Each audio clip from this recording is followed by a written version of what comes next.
ክርስቶስ ተንሥአ እሙታን በአብይ ኃይል ወስልጣን አሰሮ ለሰይጣን አግዓዞ ለአዳም ሰላም እምይእዜሰ ኮነ ፍስሐ ወሰላም። ክርስቲያኖች አንድ የታዘቡት ነገር ላካፍላችሁ ብዬ ነው። በሕማማቱ ከእሑድ ከሆሳዕና 6 ሰዓት ጀምረው እናቶች አንዳንድ ክርስቲያኖች የፈጣሪያቸውን የአምላካቸውን ግርፋት በማሰብ ጫማቸው አውልቀው አስቀምጠው ሕማማቱ ሳምንቱ ሙሉ በባዶ እግራቸው ሲሄዱ ነበረ። በእውነት ይሄ መልካም ነገር ነው።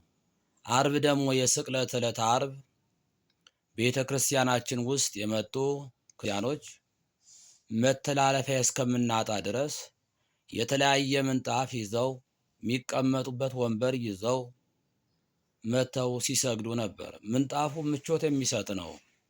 ለአንድ ቀን ጨንቋቸው በእውነት ልብሳቸው እንዳይቆሽሽ ይሆን አላውቅም፣ ሰውነታቸው እንዳይጎዳ ይሆን አላውቅም፣ አንጥፈው ሲሰግዱ አየን።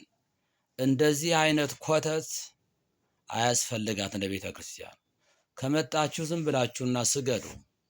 ግቢው ሜዳ ሁሉ በረከት ያለበት ነው። አሁንም አንዳንድ እናቶች ሲያስቀድሱ የቤተ ክርስቲያን ወንበር አልመች ብሏቸው ወንበር ይዘው ይመጣሉ፣ ይዘው ይሄዳሉ።